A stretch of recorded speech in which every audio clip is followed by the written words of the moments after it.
Good evening, ladies and gentlemen. How are you? How are you this evening? How is everybody? This is Garfield Waller welcoming you to another episode of Rock the Mic. Rock the Mic. Now, guys, I'm glad you could join me. I'm glad you all could join me because we have a lot to discuss. We have a lot to talk about this evening. A lot. So, welcome. Whether you are joining on Facebook or on YouTube, welcome to the show. So guys, here's some of the things we want to talk about. In fact, here is the main thing we want to talk about. The flooding in Port Maria. The flooding in Port Maria. I am hoping people from Port Maria will log on tonight because, guys, this concerns them. I am out of the country. I'm living in the US and it concerns me. And for a lot of people here, yes, it's very troubling. And sometimes I wonder if it concerns us more than it concerns the inhabitants of Port Maria. So let's see what they have to say tonight. Because listen, we have a lot to talk about, really. Let's just put it that way. We have a lot to talk about. So as I talk, guys, in the background, I'll be running a video, and the video is courtesy of InJamaica. These guys who send up the drone and do their scouting that way. So InJamaica, I didn't even get permission from them. I'm hoping it's okay with them to really, post this video, but it will be running in the background as I speak. I'm also going to try and link 3 people tonight. I'm going to try and call 3 people to put them on a phone call with me and ask a few questions and see what can be done about this flooding. One of the persons is an engineer. He used to live in Port Maria, so he'll have an expert opinion on all this. And one other one is a resident of Port Maria. He lives in Port Maria, so basically he knows what's going on. He can see what's going on a daily basis, and he was there for the flood. But guys, this has been happening year in, year out. It has been happening year in, year out. When will it stop? When will it stop? Is it the fact that the residents have gotten used to it and they endure it for a couple of days and then the water goes down and they dry out and everything's okay? Is that the case, or do they want something done? Do they really want something done about this situation? And those are some of the things I would like to find out tonight. If they really need action taken, or they have just resigned themselves to the fact that, hey, you know what? This is going to be it. This is going to be it forevermore. Year after year, this is what we're going to have happen. Guys, I have the chat up and ready. If you're watching and you want to post a comment, go ahead and do so. I'll try and address these comments as we go along, see if I can answer some of them, and we'll see what happens. But guys, I really want us to get down into this and, really trash this out. Is it just nature? Is it nature or a force of geography? Or can we do anything about this? Is it something that the politicians have to take into their hand, or are the citizens themselves responsible? And first of all, I'd like to welcome Miss Dana Phipp. And Dana is basically always the first one on. Dana, thanks for coming on. Thank you very much for being here. So guys, in a little while, I'm going to start running the video and we will see how this works out. Okay? We are going to see how this works out as we go along. The video, like I said, was taken by InJamaica. That's the name of the company or the person who does it. And he had the drone fly over and really filmed everything from Cabarita Island all the way upstream. He had it going on. Okay, so Dana is on. I'm hoping others will join her. Let me see if I can get that video going. I'm gonna try and kill the sound on that video and see. Okay, here we go. I want that video really running in the background. Okay, and this gentleman is gonna start out showing from the sea all the way up, and we see what's gonna happen. I'm hoping the chat will pop up. I think it's ready to start displaying messages. So far, I've seen Dana's message come on screen, but if you guys have the chat enabled, everything should be there. So here we have this gentleman showing the brown water of the Caribbean Sea, where the Outram River, and everything is now brown and dirty, and we're coming along the seawall there. But guys, if there's anybody out there listening tonight, come on, put something in the chat, guys. We really see and want to hear what went on. So guys, I'm open, guys. You can come on in. You can start talking. Let's see if we can get this. Going. Okay, so here's Dana's message just popping up. Okay, I'm looking for others to come on. Like I said, I have 3 gentlemen I am going to try making this call to. One is Mr. Junior Crowther. He is an engineer. The other is Nicholas Taylor. And the other is Mr. Mohammed Abdullah. I'm going to try and link them online. This feature, I've never used it before, but we'll see what happens. So guys, as we look, we can see the Outram River in full spate. The river is in full spate. And we're looking at the scene, the center of Port Maria. You can see the people crowded on the bridge. You can see the gas station to the right. And I believe that's Jamaica National across, or Court. I can't make it out. I think it's Jamaica National. But everything's underwater. Everything is underwater, as you can see. Guys, this isn't the first time it's happening. I moved to Belliesville in 1969. I think June or July 1969. And a year after we experienced this flood. It has happened several times since then. Now, if I can remember, way back in the 70s, under MP Wycliffe Martin, we had done some river training. When he had those gabion baskets made, and the course of the rivers changed from just a little above between the hospital gate and the soldier camp. They had done some straightening out there. They had taken out some of the curves. I think they had tried deepening the channel of the river. How has that worked out? Since then, has anything been done? I don't know. And I can see Mr. Val Aarons is on. And guys, as you come in the chat, what do you think about what happened in Port Maria? Right now, everybody must be just drying out. Things must be hung on the line to dry if the sun is out. I heard the sun was out real hot couple of days ago, so everybody must be mopping up. But is this something that the people are gonna have to live with? From my limited knowledge, I think the town of Port Maria is in a very compromising location.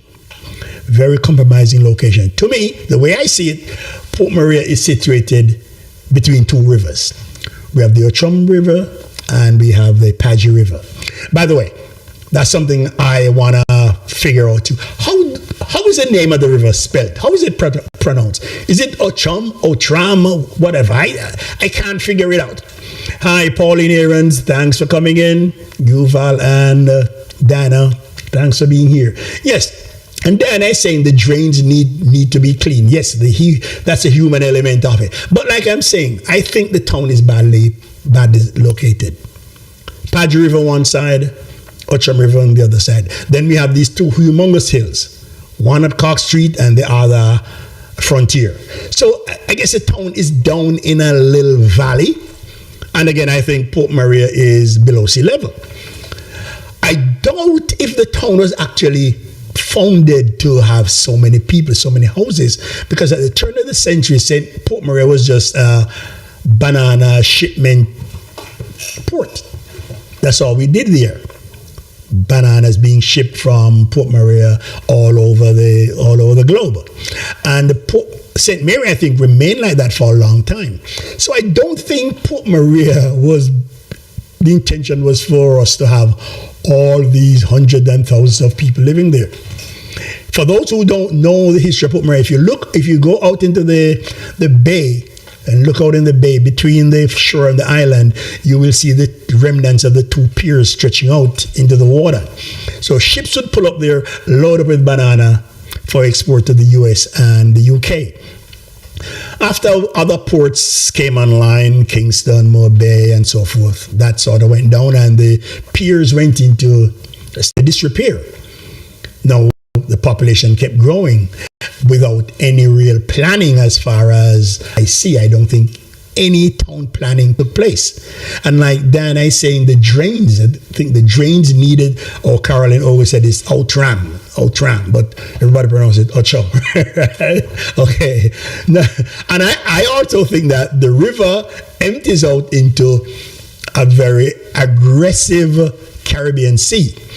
For the first couple of weeks when I came to Port Maria, I couldn't figure which way the river was flowing because the sea was pushing the water back up and it hasn't stopped. And as a result of that, I think the mouth of the river has been badly silted up. And it's hard for the water to get out. In fact, the last time I visited Port Maria, that was about 4 or 5 years ago, and right behind the library, I'm sure I could walk right across. There was a sandbar blocking the water from the river from getting to the sea. There was a sandbar right across. The river didn't get into the sea unless it soaked under that sandbar. So I'm looking, maybe these are some of the problems the area is facing. But like Diana put it in right away that, hey, the drains need to be cleaned. And ever since I was a boy at Port Maria Primary, yes, we have had a drainage problem. Drains have been clogged up with mud. Because after every flooding like this, there's going to be a lot of mud and silt in the drains. And that has to be cleaned out. What about garbage pickup? Is your regular garbage pickup? If not, you're going to have an accumulation of garbage. But guys, I'd like to see a lot more people coming into the chat to take part and hear what they say. Like I said, later on in the program, I'm going to bring in two gentlemen. But if you're coming on, just say where you're watching from, and welcome to the Rock the Mic podcast. And we're looking at the flooding in Port Maria. Okay, let me just roll this video and have it go along. Okay. Hi, Presley. Good night, sir. Good night. How you doing? How you doing? Glad to have you on. So in the video in the background, you're looking at the center of Port Maria.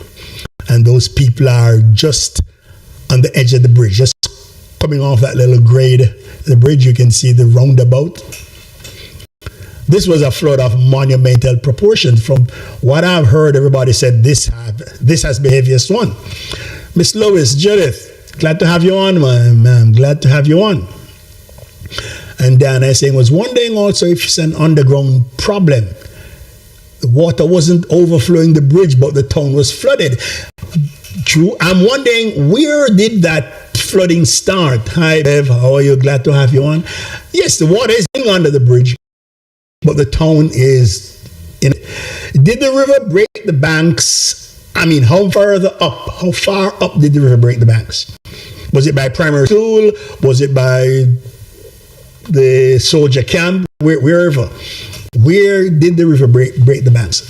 Vivette Hamilton Barrett, glad to have you on. Dan is watching from Kingston. Vivette from New York. Yes, that's a mystery, guys, because the water seems to be rushing underneath that bridge. It hasn't come over the bridge.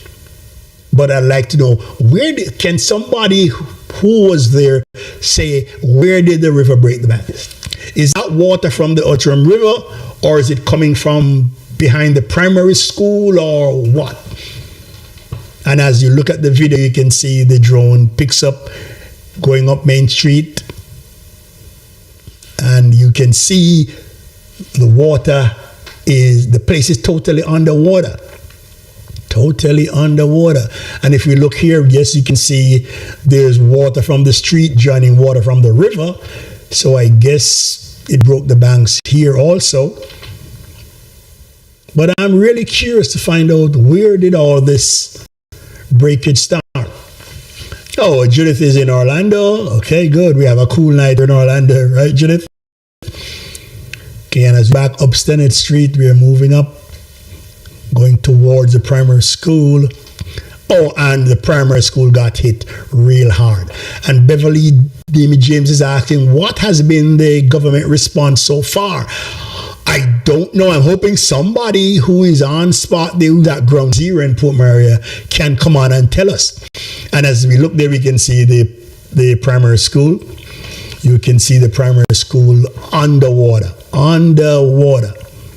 But if we look further to the right, are those cars on the street? I don't know. So where is this one? Where did this water come from? Okay, we have a message here. Merry Christmas, everyone. We'll have to remove that one. And Val says, yes, the bridge is definitely at a higher elevation than most of the town. Yes, that is true. That is true. But take a look at the primary school, guys. That is, oh, wow. Underwater. But like I said, I'm curious to know, where did this break start? And as we pan back out, guys, and Marjorie saying the picture is a bit fuzzy. Okay. I'm hoping everybody can see it here. Yes, and Dr. Dane Levy saying he's interested to hear the solution preferred by the civil engineer you will interview. Okay, really hear what he has to say. He's not in Jamaica at this moment. He's in the Bahamas, but he grew up in Jamaica and he grew in Port Maria, and he's familiar with the situation. And Vivek is saying the past week was the worst I've ever seen a flood of this magnitude. Yes, I hear this one was a flood of all floods. This was a Noah flood, and animals would have been coming in 2 by 2s. Okay, and here's a picture further up from primary school going up towards the hospital. Now, notice on the street there's hardly any water. Housing scheme is over on the left-hand side. So I'm curious to find out, can somebody who was on spot, who is in Port Maria, let us know at what point did the river breach the banks? At what point did it breach the banks? And like Liam James is saying, yes, what has been the government response so far? Because this thing keeps happening time after time. Every couple of years this happens. Does anybody know what time of the year we had the last flood? Does anybody know what month of the year we had the last flood? Okay, I think this Christmas message will have to be basically taken out. It's going to be hard to get it out right now, but we'll have to bear with it for a little while. But seriously, guys, that last flood we had, what time of the year was it? Because I don't remember if it was at the start of the year, January, February. I cannot remember when it was. But so can somebody say, when did we have this flood? Is there anybody who can provide us with that information? When did we have this flood? But further up, guys, everything looks dry. Everything looks dry. Everything looks dry. But down in the town, what happened? Where did it happen? I'm saying, yeah, for many years, nothing with citizens demand a change. That's another thing. Will they ever demand a change? Do they just, hey, we suffer through 3 days flooding, dries out, and we're back to normal? Yes, he was saying the last one was in the month of November. So here we have a November flood last time. Now we have February. Hey, 10th of November 20. Thank you, Mr. Plummer. Welcome, Mohammed. Welcome, Junior. Yes, so do you guys think this is just a product of climate change? From November down to February, and we know the rainy months are coming down in October and all those places. For this to just happen in February, I wonder how many people were surprised, taken by surprise. But guys, here's something I want to ask you. Suppose this flood happened at night. I mean, people are fortunate that this happened in the day, in the broad daylight, when everybody can see what's going on. What happens if the next flood comes at night? What do we do? What do we do if the next flood comes in the night, when you can't see anything? Miss Basco, Lorraine, how you doing, hon? Glad to have you on. Lorraine, did you live through any of these floods? Lorraine? We still have some Christmas messages popping up in here, but please don't mind them. Let's just move on without them.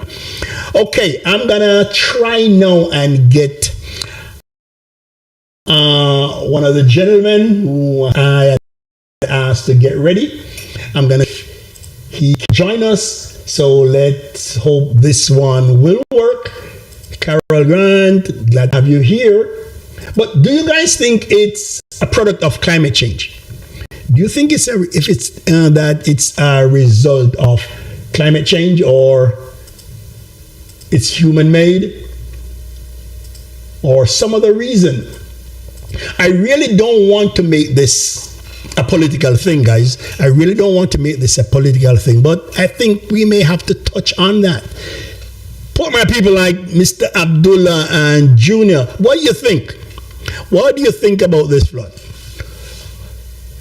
Are there any changes you want? Any changes you will be demanding as citizens? And I guess the picture's panning around to further on in Paget. Are there any changes you're going to want? Okay, guys, so hold on. Let me see if I can get this gentleman in. Okay, let me see if I can get him in.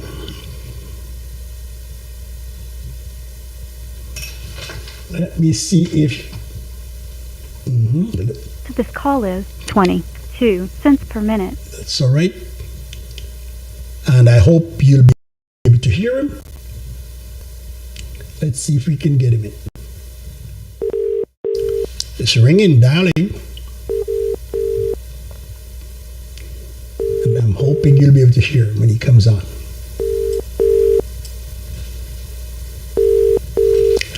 So it's darling, he's all the way in the Bahamas.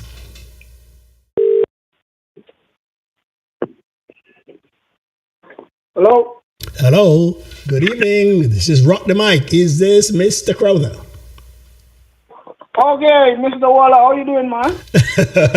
Not too bad, sir. Not too bad. Guys, if you can hear him, could you just put something in the chat? Let me know that you can hear this gentleman. Hold on, Mr. Crowther. I'm looking for confirmation that they can hear you. Is there anybody out there who can? Is there anybody out there who heard Mr. Junior Crowther a while ago? Anybody can hear Junior? Junior, say something again, sir. Where are you? Can you hear me? Okay, somebody says, right. Okay, good. Somebody said they're hearing you loud and clear. Okay, Mr. Crowther, how are you, sir? I am doing good, Mr. Waller. I'm doing good. I'm good, really doing good. I was looking at the time and I was wondering if you're gonna stop. No, no, man. I was doing a little warm up before. So, ladies and gentlemen, we have here Mr. Crowther. Mr. Crowther, can you tell them where you grew up, please, sir? Yes, sir. I'm born and grew up in Port Mara, St. Mary. Went to Port Mara Primary School, a son of Port Mara. Spent all my life, most of my young life there. And, my mom still lives there, so I still have connection in Port Mara. Okay, good. Understand? Right. You're an engineer, right? No, you're an engineer. And yes, sir. Where do you live at the moment? I'm living in the Bahamas. You live in the Bahamas. So, Junior, you are familiar with the whole Port Mara situation, right? Yes, sir. What do you think is the problem? Why we keep getting this flood? Okay. As we discussed the other night, Mr. Waller, there are quite a few factors that are working against Port Mara. Okay. And we discussed the environmental factor and we discussed the man-made factor. You understand?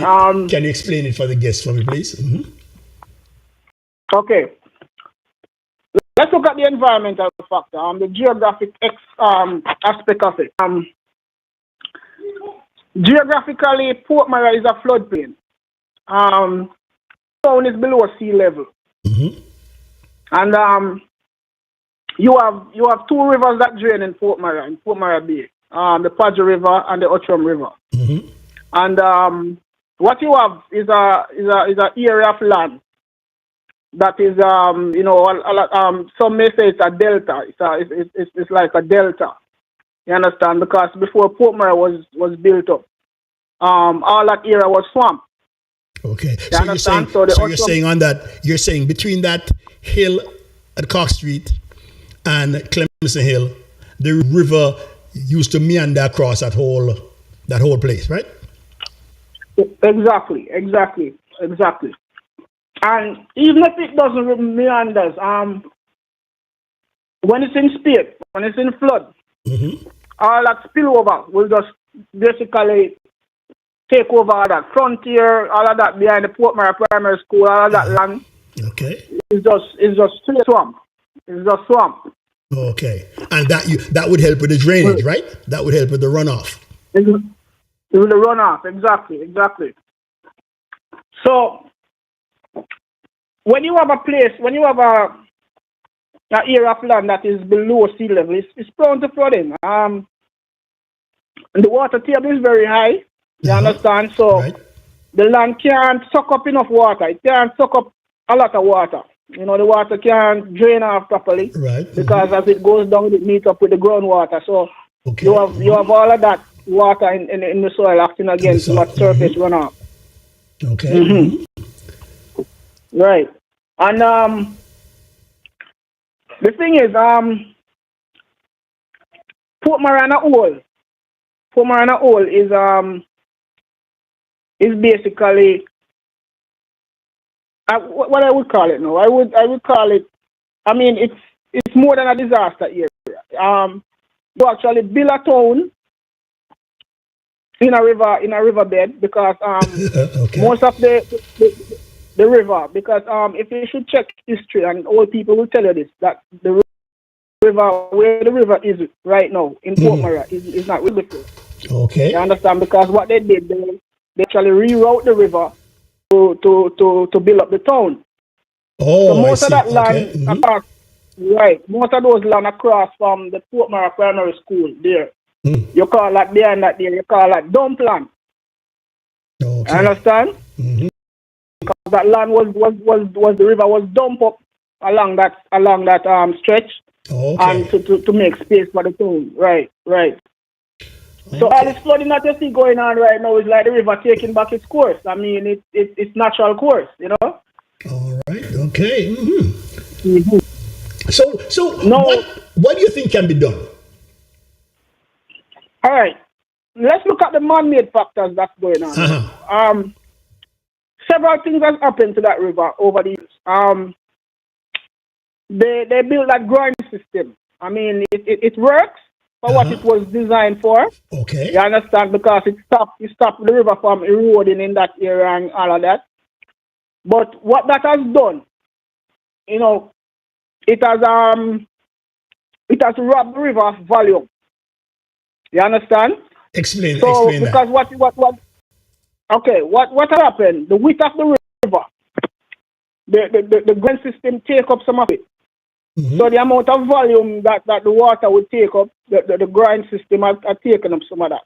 You understand? So what they should have done when they did the ground system, they should have dredged the river to compensate for that amount of volume that they're taking with the ground system. Okay, so you're saying the river should have been dredged. But hold on. If you dredge the river, how far out into the sea would you have to dredge also? You wouldn't have to dredge out into the sea, because, all right, let's go back to history again. And those who born and grown in Port Mara can remember.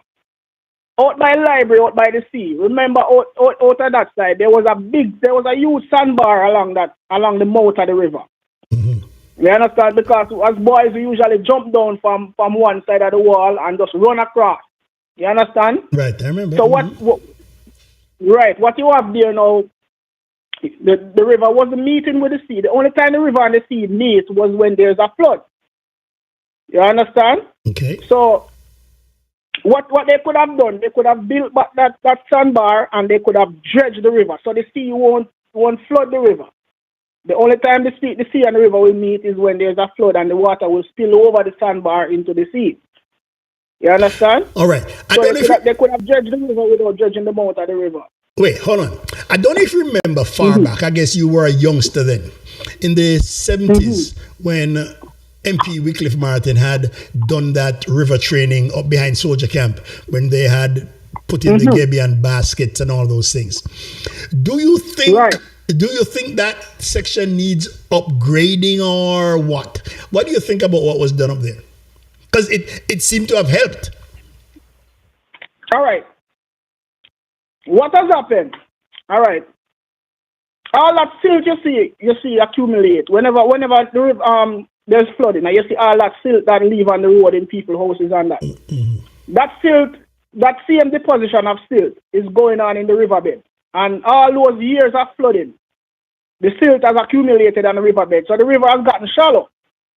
You understand? So the dike, the Gambian basket system that they built back in the years was doing its job. I mean, but the river was deeper at that time. The river was much deeper. You understand? So now you have a shallow river. So when you have a shallow river, I mean, the river can't handle that amount of volume of water no more. So it's gonna overflow. You understand? Okay. My solution for that right now, they will have to build a dike system. All right. Okay, so because go ahead. Sorry. Okay, so if you look on where the flooding is coming from, if you there's an aerial footage that they did during that flooding on Monday. You notice that the water, the river didn't overflow down into the town. You know, if you notice the flow of the river was below the Gabian basket.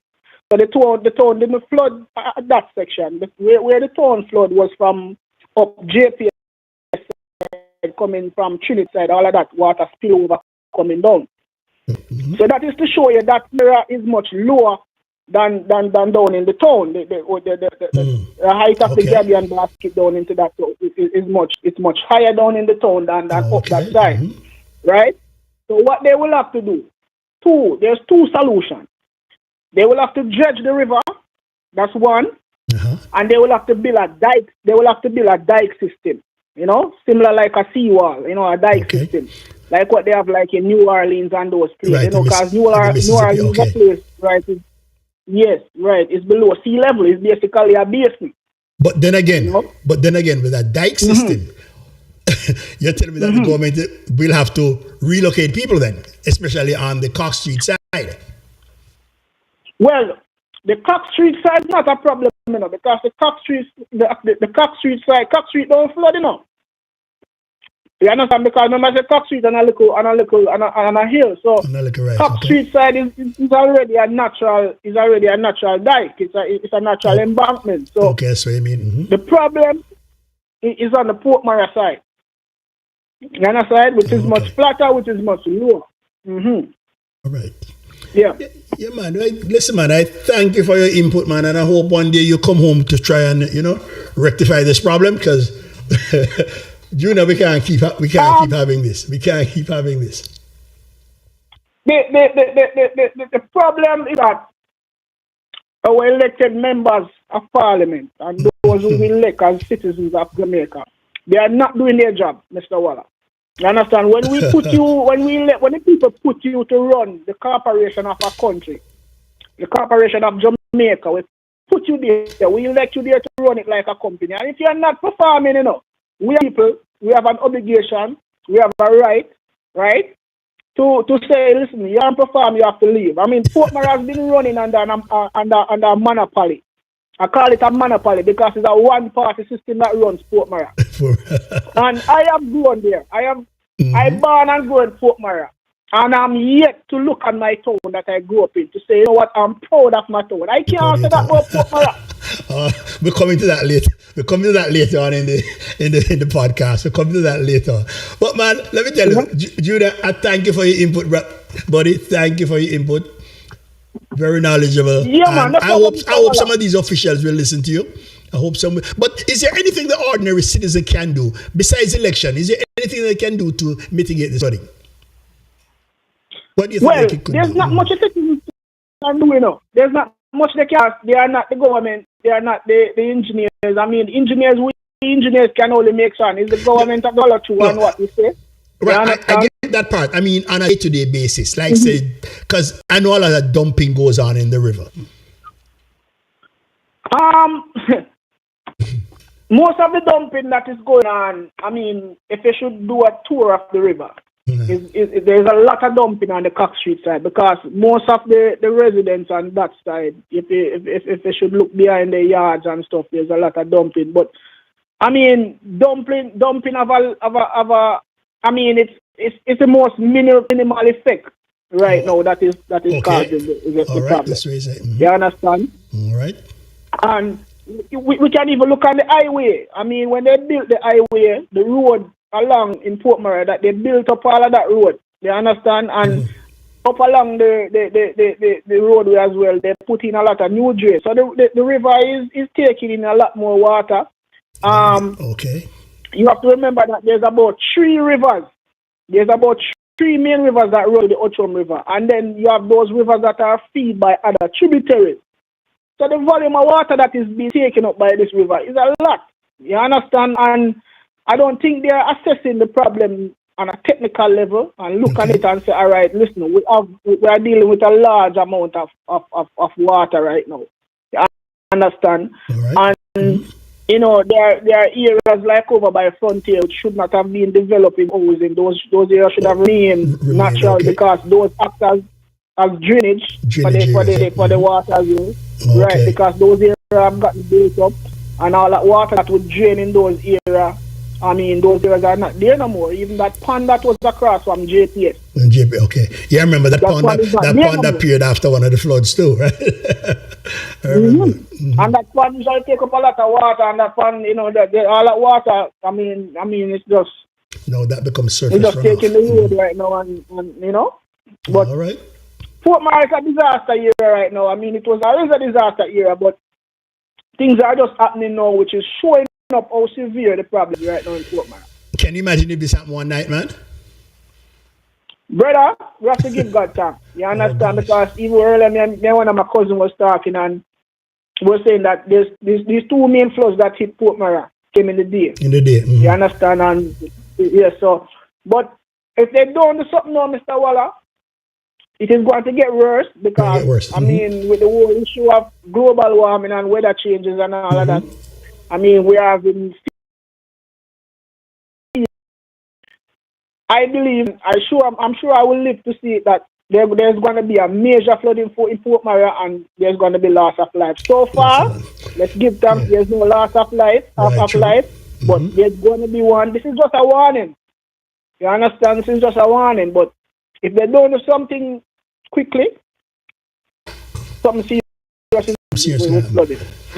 My brother, thank you very much here, man. Thanks a lot, man. I appreciate it. Yeah, man. You have a good evening, man. And you're on the same to your listeners, man. All right, man. We talk again, Junior. All right. Take care. Ladies and gentlemen. All right, brother. Right. Ladies and gentlemen, that was Mr. Junior Crowther. He's an engineer trained at UTech and very knowledgeable in the situation because he is a son of Fort Murray. Very concerned about it. And he had some good suggestions there. And let's hope the powers that be are listening. Anyway, guys, for those just logging on, happy to have you here. Happy to have you with me and Rock the Mic. And we're looking at this flooding thing. There are a couple other people we're going to talk to in a little while. But I like the post that you're putting in.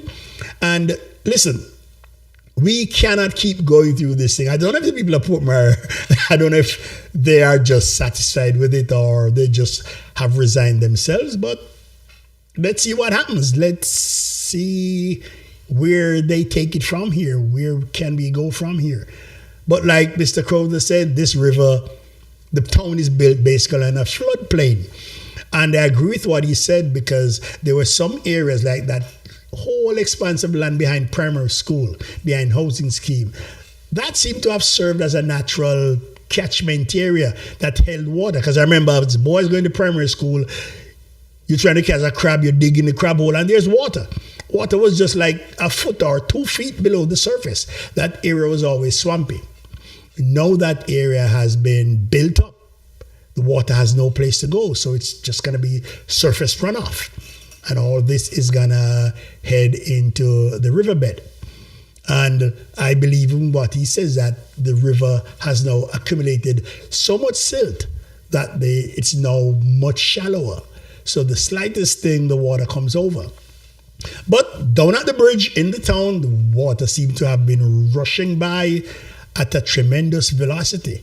The river overflowed its banks further up between somewhere like Hospital Gate and primary school.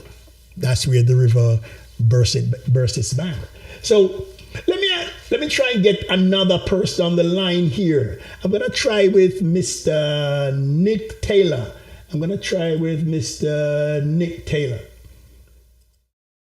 Nick is somebody who everybody in St. Mary should know. So trying to dial Mr. Taylor here. Let's hear if he'll come on. But guys, go ahead. Go ahead, guys, and put in your comments. Go ahead and put in your comments. 22 cents per minute. There's an automatic comment coming up about Christmas. Please ignore that. Please ignore that. So Mr. Taylor's phone is ringing. Hope he's not sleeping.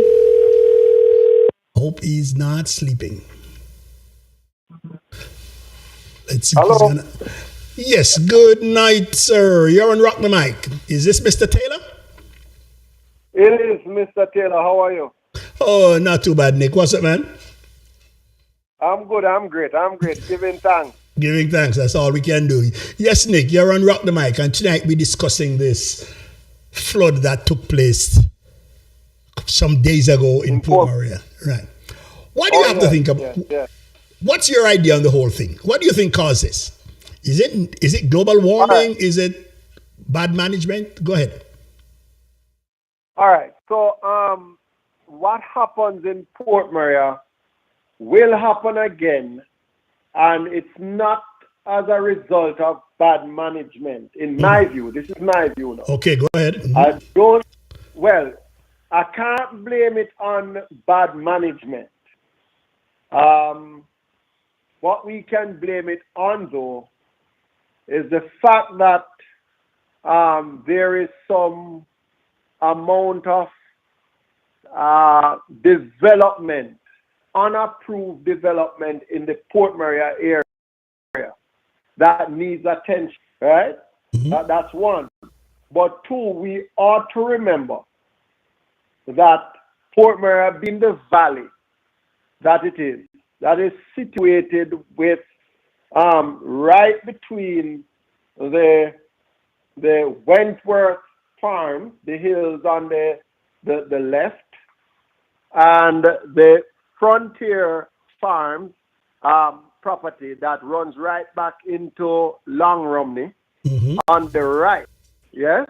Okay. And so all the water from the hills will come down into Port Maria. That's one.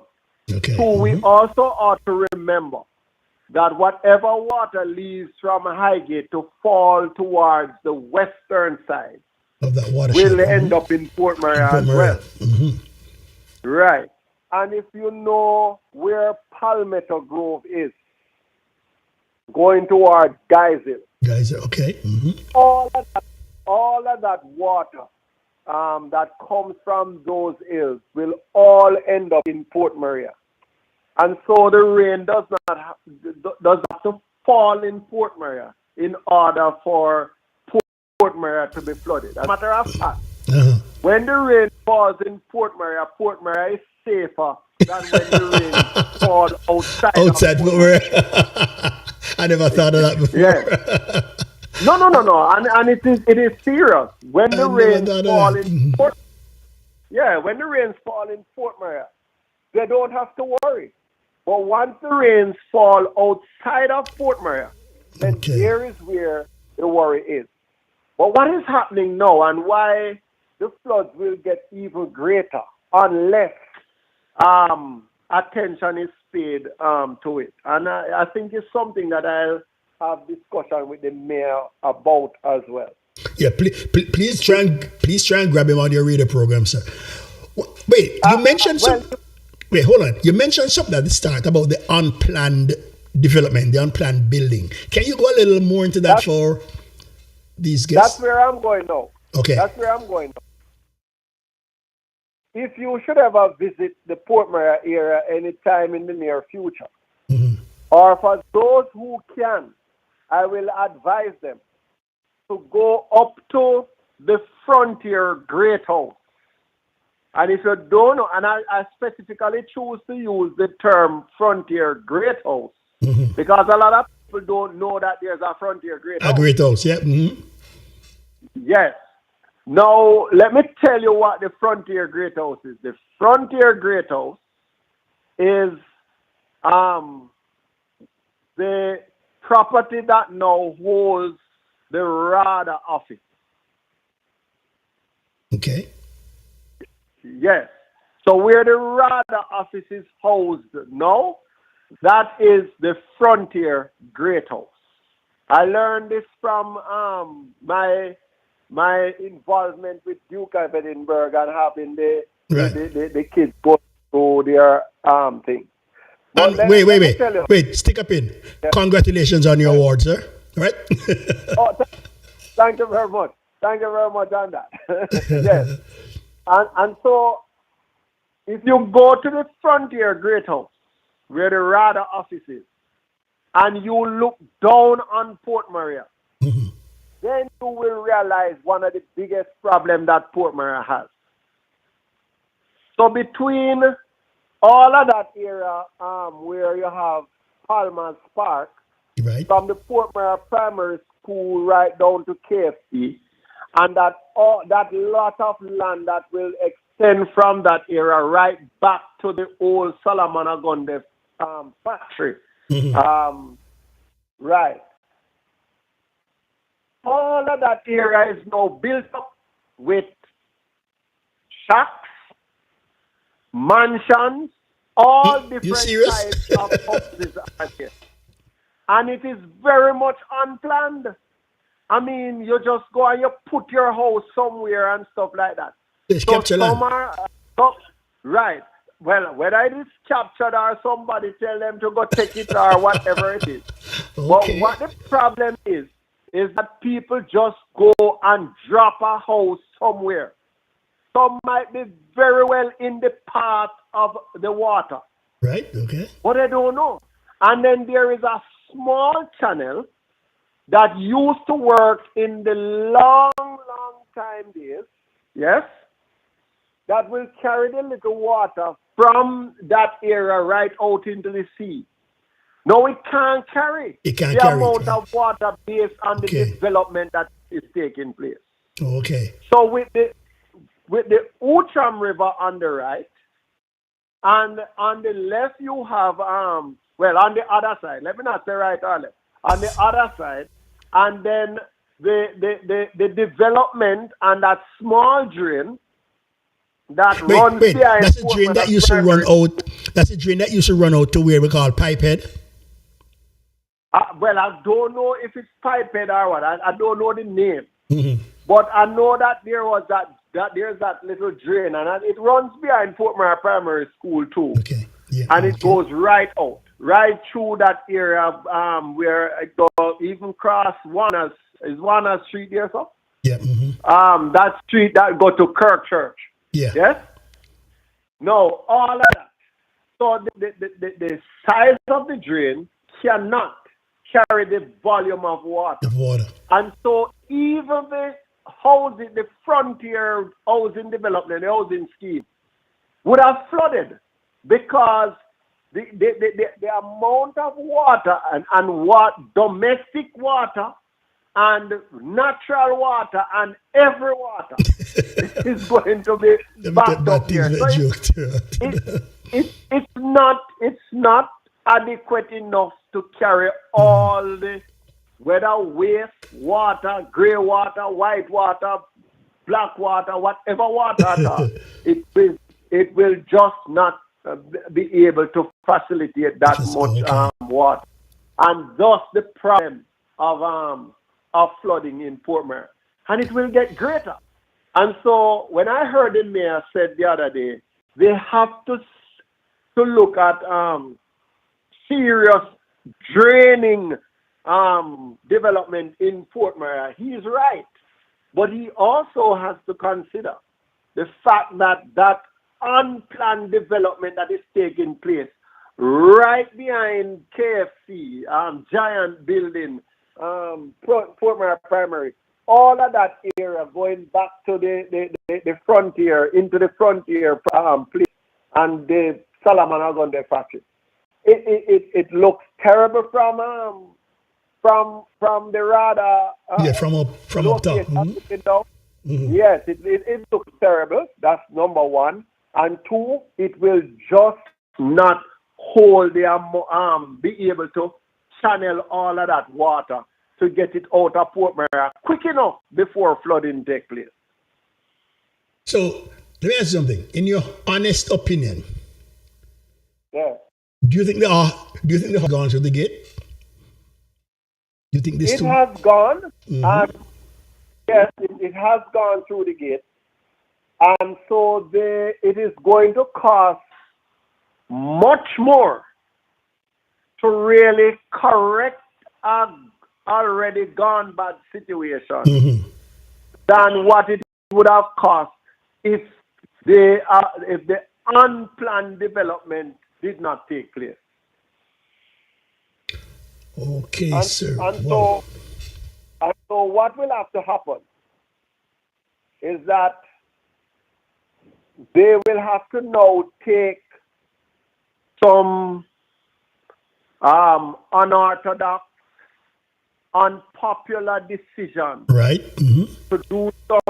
to do some relocation, which is going to cost them that should not have cost them in the first place, right? Because yes, if it was not allowed for people to go and grab a piece of land and such the like, then now they have grabbed the land, put up their dwellings and such the like.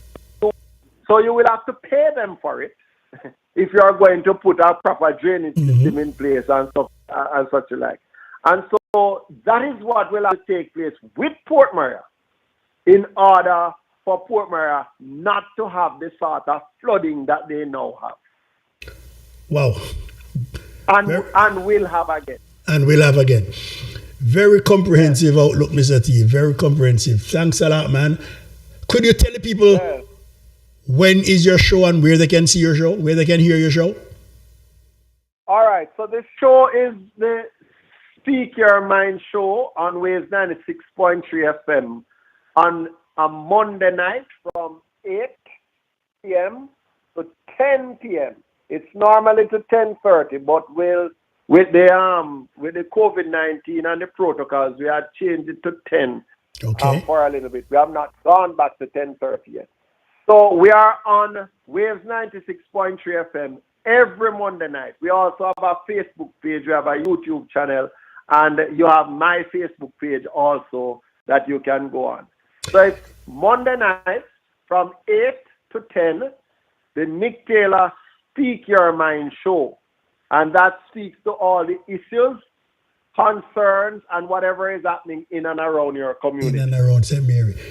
Yeah, man. And people, let me tell you something about this gentleman. He doesn't like to toot his own horn, but late last year when the exam results came out, look, when a teacher can get half of his students passing the exam, an external exam, that's great.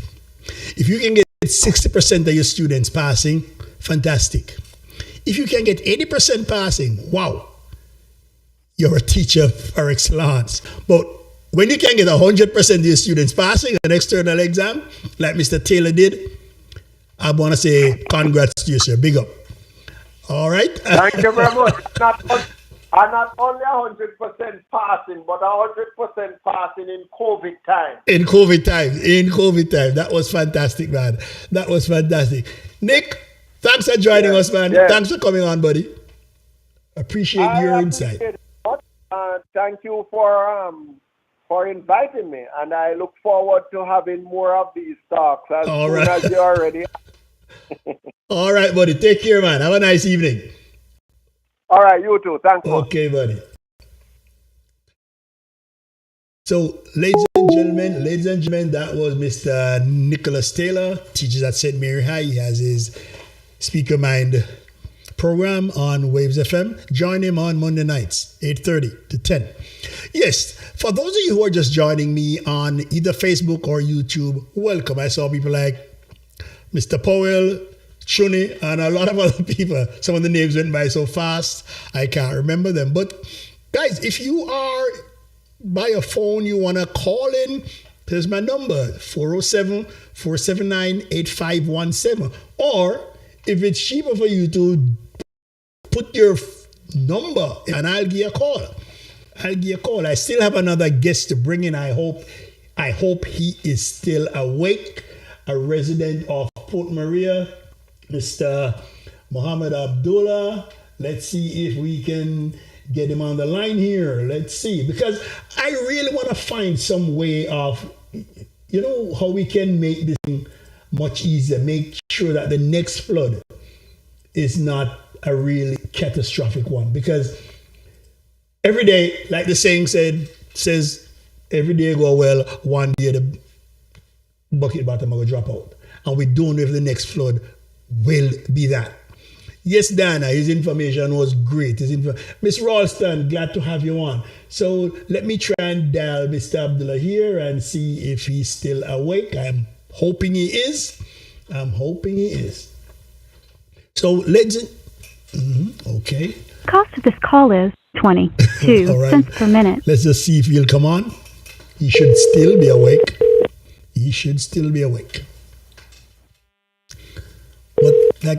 Okay. Huh? Yes, Mr. Abdullah. Hello, Mr. Abdullah. This is Rock the Mic. Are you available, sir? You have the wrong number. Okay, wrong number. Okay. Sorry about that. Thank you. Okay, well, either he gave me the number incorrectly or I wrote it down incorrectly. But is there anybody, if you want me to call you, just, put your number in the chat. I'll give you a call. So Lenworth is saying something about the French government. Hi, Jean Martin, and welcome, Miss Martin Rayner. It was her grandfather, Wycliffe Martin, who had conducted that first river training to put in the gabion baskets, and they worked fine.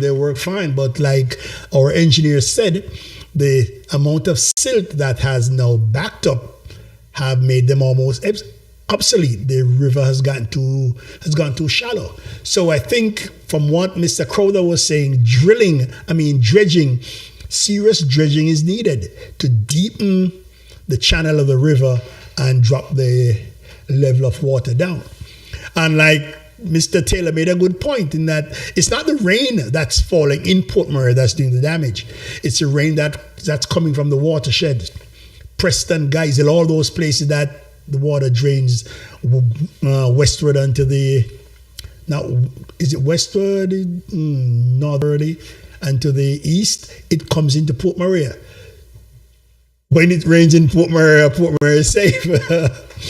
And Lenworth Dawson, U.S. Army man, former U.S. Army man, is saying that the French government did a study of the area and shared it. The Army Corps engineers came to the conclusion, build a dam. The town is 4 feet below sea level. Port Maria is like Venice. Building a dam is not so easy. Building a dam requires a proper rock structure, which I don't think the area has. Not even further up, I don't think we have that structure. Please ignore that Christmas Day thing. Please ignore it. That was for previous chat, and I cannot seem to get it off of the website. That host, that one is down. Okay, so like I said, I want to welcome you all to Rock the Mic. If you'd like me to call you, if you're a Port Murray person who was on spot, if you were at ground zero, you saw what was happening, if you know exactly where the river bursts through its channel, put your number in. I'll give you a call. I will give you a call and we'll see if we can get some more information. The more information we have here, the better. Mr. Abdullah, do you mind putting your number in again so I can your call, sir. Mr. Watson, welcome. Welcome, Marcia. Glad to have you. Glad to have you here. Thanks for coming on. Thanks for coming on. Thanks for being with us. Thanks for being with us. The video you're watching, just to give props to the people from InJamaica, I'm using their video to run in the background. And Elaine is talking about the dikes. Yes, Mr. Crowther had suggested the dikes. He's saying the dikes wouldn't be needed on the Cox Street side, they would be needed on the Port Maria side, because Cox Street has that little embankment, and that would keep that area safe. I saw another video with a section of Cox Street that was actually blocked off. Okay, so Mr. is 8471382. I am sure that's what I just dialed, but let's see it again. Let's see it again. I guess he didn't recognize the number because it's a 407 number. So let's see. Give me a minute.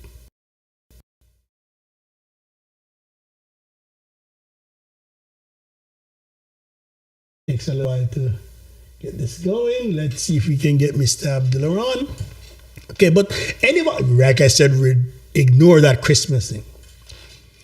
Anybody else who would like to speak, give me a number. Give me a number. I'll call you. I will call you. And Mr. Abdullah's number should be ringing here now. Let's see if he's going to pick up. Hope I didn't wake him up. Hello? Hello? Hold on, I think this is, oh my gosh, what is this? Oh, I see where I made the mistake. I see where I made the mistake. I'm the one who's making the mistake. It's 847 1382.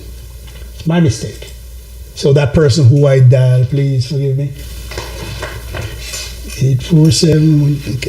Okay. Google. Waiting on Mr. Abdullah to come on. 22 cents per minute. Okay, Abdullah, it should be ringing now.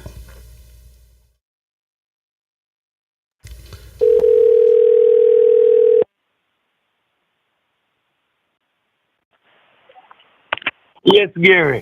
Yes, Daddy Cool. What's up, man? I'm sorry. It was my mistake. Instead of ringing 847, I'm a bit confused. 874. I'm sorry.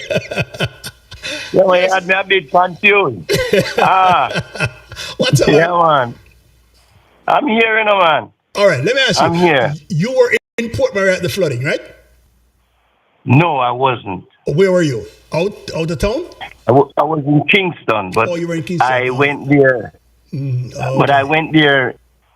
I went there because I still have interest there, so I had to go there. Okay. So, Can you tell me, where did the river break the banks? I don't know where the river break the bank, but I can tell you that the real problem, as most people identify, is a drainage problem. Drainage, right? Okay. The drain that the gentleman before me referred to was never a drain to move water from frontier. You attended Port Maria Primary? Yeah, man. Good. You remember that there was a drain, a big drain coming from the Outram River? Or going to the Outram River? Yeah, coming from up where Miss B used to live. Right. Yep. When you come under that, there was a big drain. That's when you go down in there as a child, no one could stay on top from a distance and see you. I see you, right. That's true, right? You had to go down it, for you to go across, you had to go down in the drain and jump across. Right. Good. That big drain, that during those times, frontier was a banana walk, as we all knew. Right. Now, banana don't grow in swamp. Right? Right. So what actually happened? All of those pipes you see on the seafront, a large drain used to run through the frontier property to them. So that is why it's not that it would have stopped the flood, but it would make the flood as severe as it is. It would have and that is all the same. Right, because while the flood come, the water will be running off into the sea. But all of those drains now are blocked. They're blocked, okay. Yeah, the whole entire, there's nowhere. So the water has to flow on land. Because there's no drain to take it away. Wow. And the problem is the lack of political will by those who have been invested with the power to lead the people. That's where the problem is, you know. When that big flood came in the 60s, that is what caused Whitcliffe Martin to do the river training, you know. River training, okay. It's because of that big flood, you know. Okay. He did the river training. No, but what has happened? At the mouth of the river, it is now blocked. Blocked in the sense that it backs up the river. Right. So right. Yes, there's some sandbars across there, right? Right. So if you put sandbars in front of the mouth of the river, obviously the river is going to rise. You see what I'm saying? Because let me tell you, Abdullah, 5 years ago I came there now, and I went behind the library, and I could have walked across. Right. But if you, but listen, it's Garfield. If you remember when we were kids, the swinging bridge. Yeah. And when you look down, you used to see clean seawater, you know. Wave a brook from the side of the library, you know, brother. Right. I remember them days, man. But because of the fact,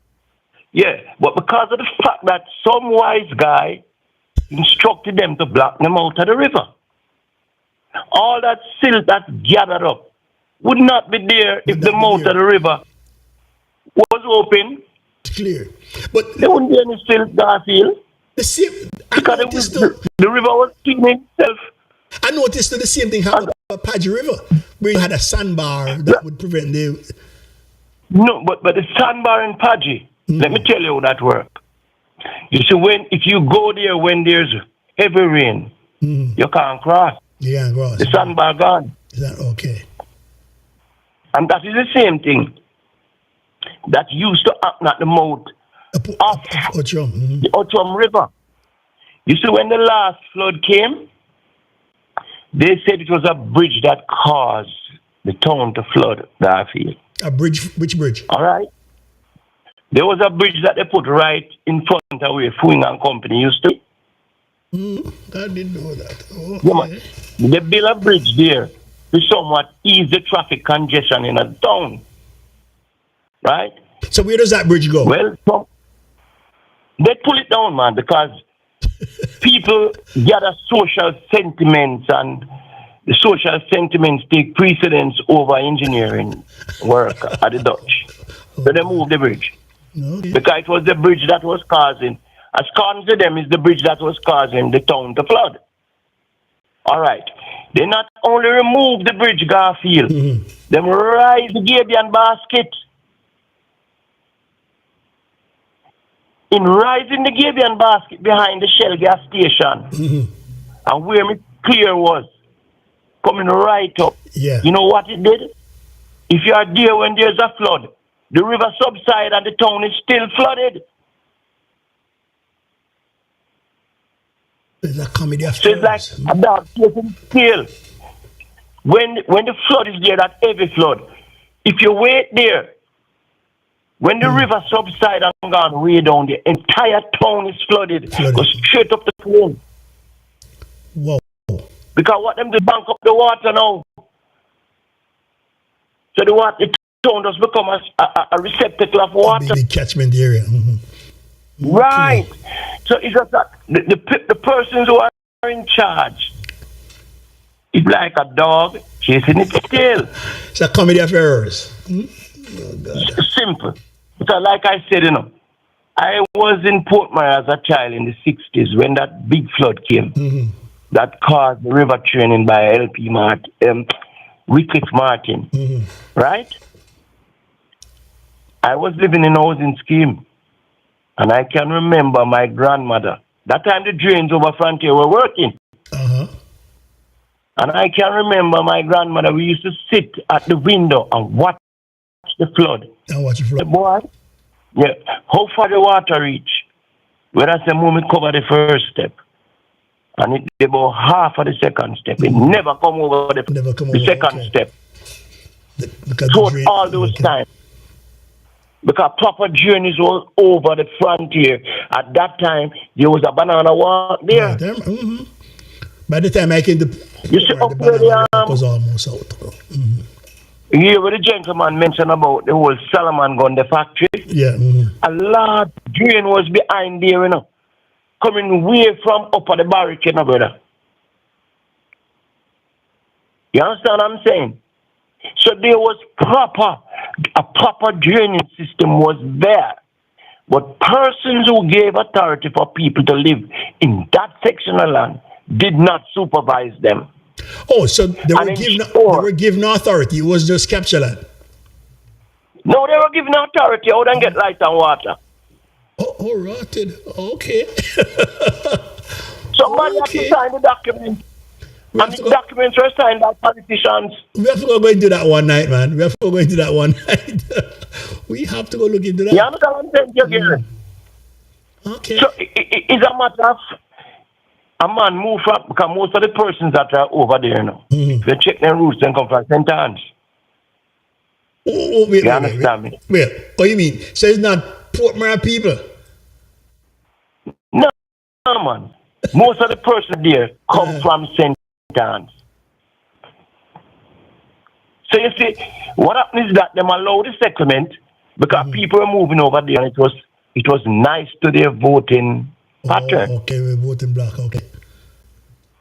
Yeah, the voting pattern was in fear. However, was given the authority to go over there. Okay. But they didn't take into consideration the drainage situation and what effect that it was on the town. On the town, okay. As everybody knows, Portmore is below sea level. Right. It is at the mouth of the sea. You will always have flood when you have heavy rains in the hills. But there is no drainage system, brother, to take off the water. Growing up as a child, there was no water settlement in Portmore Primary School. Can you recall? But I remember one flood, when was it? It was 74, 75, when there was a primary school flooded. That's why when we used to play football, when we had Black Pearl, we had to go train at Galena. I remember there was one flood when Clements Park had flooded out. And little primary school. But it was more than a foot of water in the primary school yard. Not this side, that's the yard. Wow, boy. So you never see smoke without fire, huh?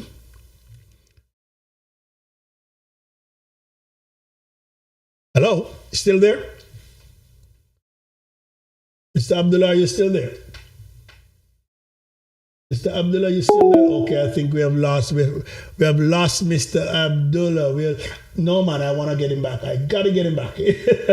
I got to get back Mr. Abdullah here. Let's see if I can get him back. Because I'm learning a lot here, and I'm sure some of you are too. Let's see if we can grab him back again. This is interesting. This is interesting. Like I said, guys, ignore that Christmas thing. Cents per minute. Yes, Orly, it's very interesting. Very interesting, Orly. Nancy, glad to have you here with us too. Flooding in Port Maria. How much longer will the people take? Or will they just forget? Gary, I lose. Yeah, we'll ask them. Come on, continue, man. This is very interesting, man. Yeah, so I'm saying to you, Gary, if water settled over primary school, not to the where you see a lot of silt. Right. I remember the one time water came over there. Just about a foot of water. But I'm saying to you, those times we used to play football over there too. Scrimmage on them something, I'm a bridging them. See, you never have water will always settle there when you have heavy rains. But not with that kind of silt. The river never overflow and find itself in the schoolyard. So everybody know the solution to the problem in Gary. But everybody knows the solution to the problem. You need to put in place drainage system. You need to pull the mouth of the river. Because if you dredge the river, you know, Gary, if you dredge the river, you know, when you dredge the river, you know, say the dirt on the side I go fall along in night. That dirt has to be taken away. That silt has to be taken away. You when you take away the silt out of the river is going to become deeper, you know. And the water below is going to start eat away the banks. Okay, so I mean erosion going to take place. Boy, erosion is going to take place. Oh my God, it's a funny situation that it's gonna require some engineering and it's gonna require some political will. Like Mr. Clemson, listen this. Mr. Clemson wasn't an engineer. But it just needs common sense. Common sense, but at that time we never have so many people there. Right? Yeah, but the fact of the matter is that whether people are there or not doesn't contribute to the water, you know. It's just that the people block the drains. Drains are there.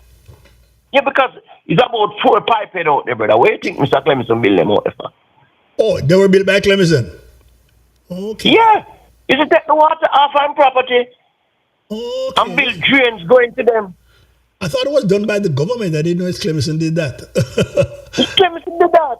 The government the government at the time had no reason to take water from Mr. Clemson property. Okay, so that's take the water because he was a banana farmer and a banana don't do well in water. That's where the famous pipe head come from. Okay.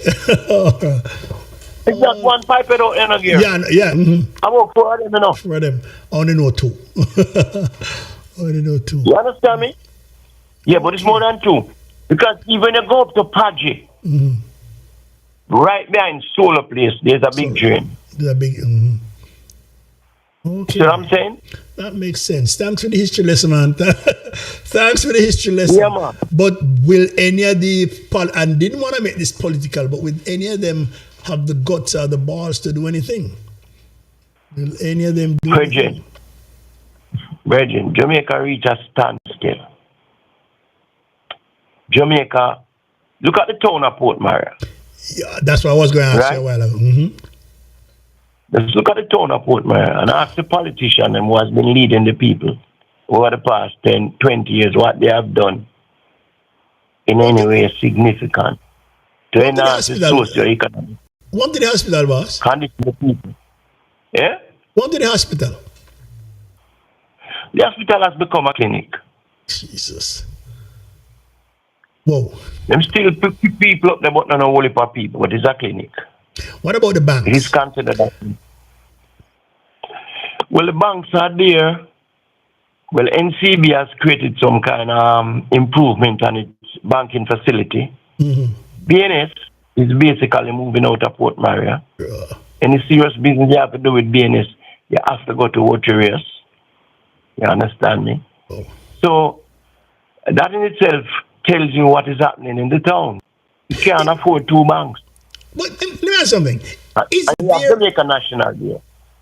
You have to make a national deal. Hold on. Is there a chamber of commerce? Yes, there is. There is? What them do? I don't know. But there's a chamber of commerce, man. And I believe the president, I'm a good friend, Mr. Young, a nice gentleman. You understand me? But there's not much. Everything needs unity, you know. And there's not much unity amongst the leadership of the town. You understand me?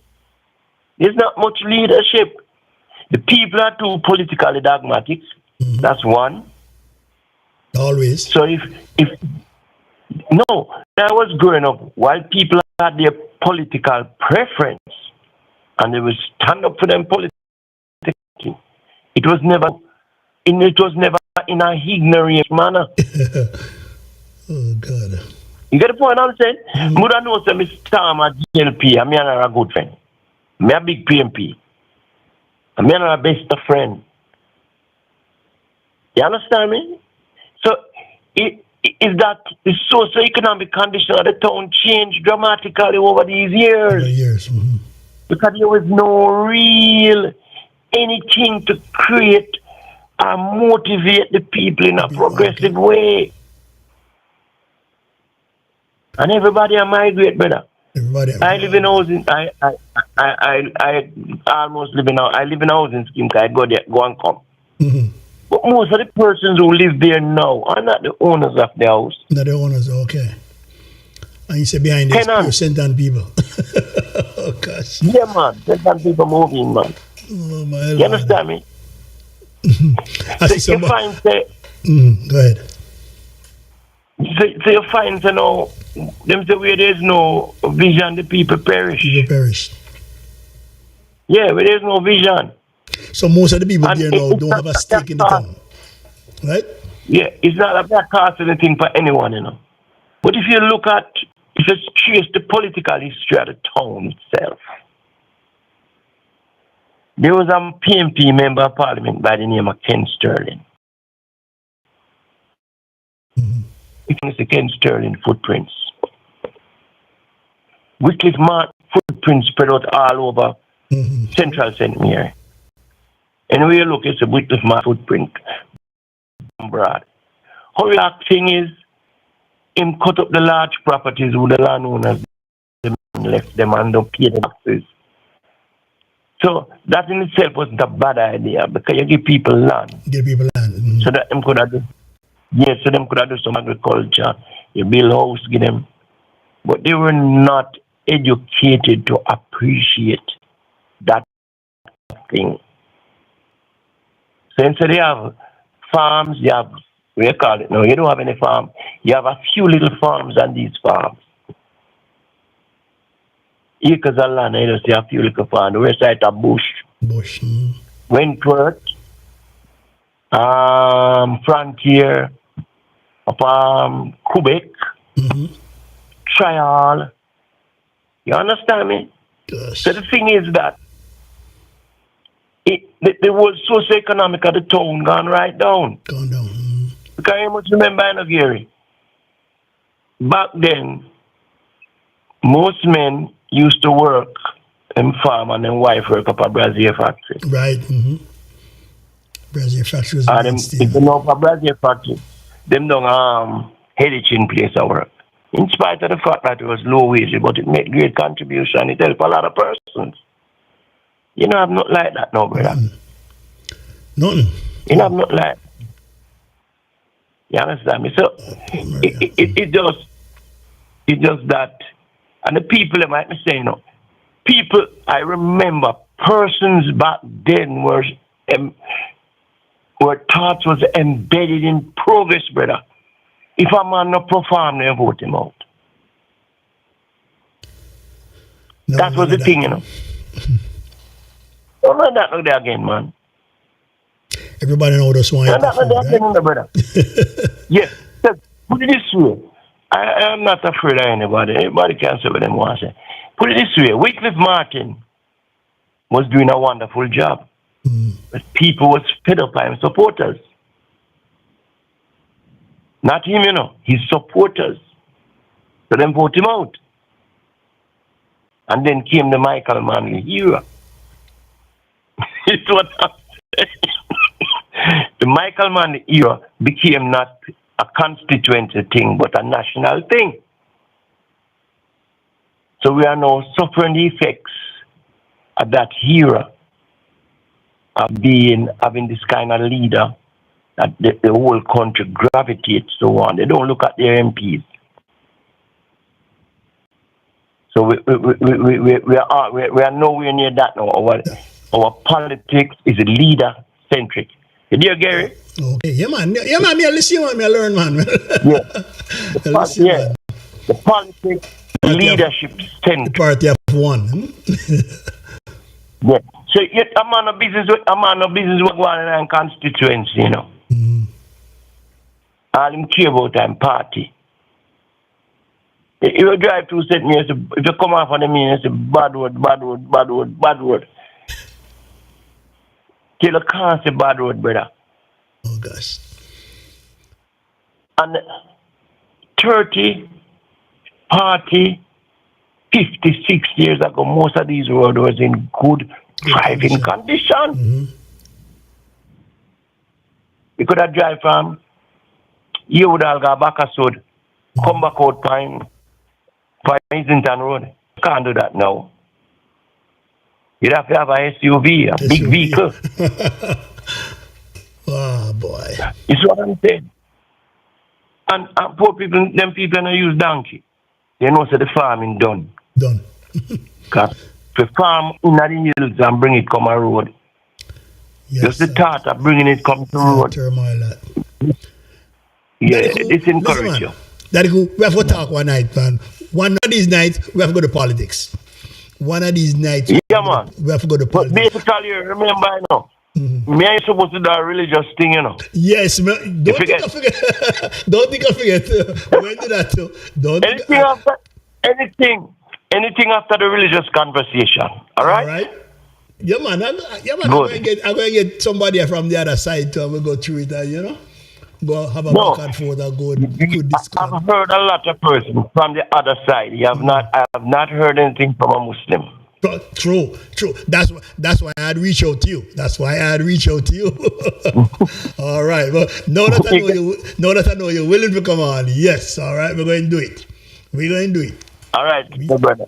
And thanks for having me, brother. And thanks for the lesson. Yeah, thanks for the history lesson, man. Yeah, I'm more than happy to speak my mind. All right. Based on what I consider to be fact. Yeah, you don't seem freedom about it. Man. I like that. I like that, man. Yeah, man. Daddy, good. Thank you. Good. Thanks for coming on. Man. Yeah, man. And thank you too, man. Thank you too for having me, man. Take care, man. Good. Okay. Yes, ladies and gentlemen, that was my Muslim brother, Mr. Mohammed. Daddy cool. We go way back. Well, guys, for those who came on, thanks for coming on. Miss Jean Martin, yes, your granddad get a whole lot of props there for starting out that river training. And we appreciated what he did. We just hope that people will continue, regardless of which party. Just do the best for St. Mary because, hey, we all come from St. Mary and want to be proud of the place. But it's all tough, man. It's like we are the only town that's on the way down. A parish capital. Come on, we're not just talking about the flooding, we're talking about infrastructure and everything. But we really hope that we can get things going. So somebody's asking there, what can people do in the meantime? I guess right now people are just drying out from this flood.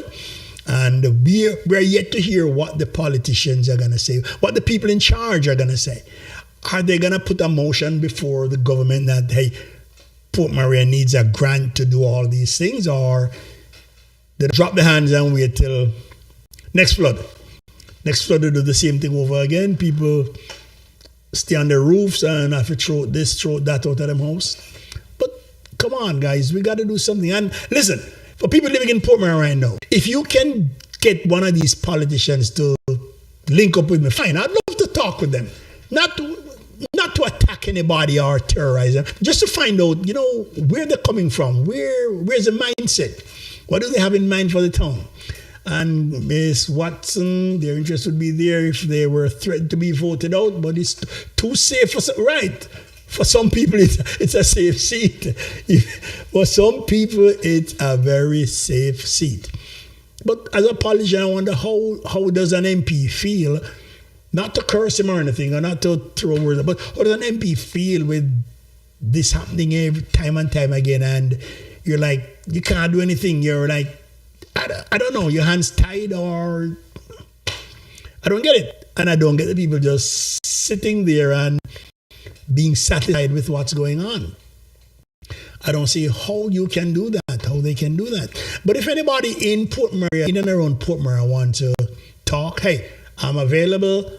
And Marcel say, yeah, the people have the power, but will they use it? Or like people in Jamaica say, all them want to, you know, eat a food. They don't think.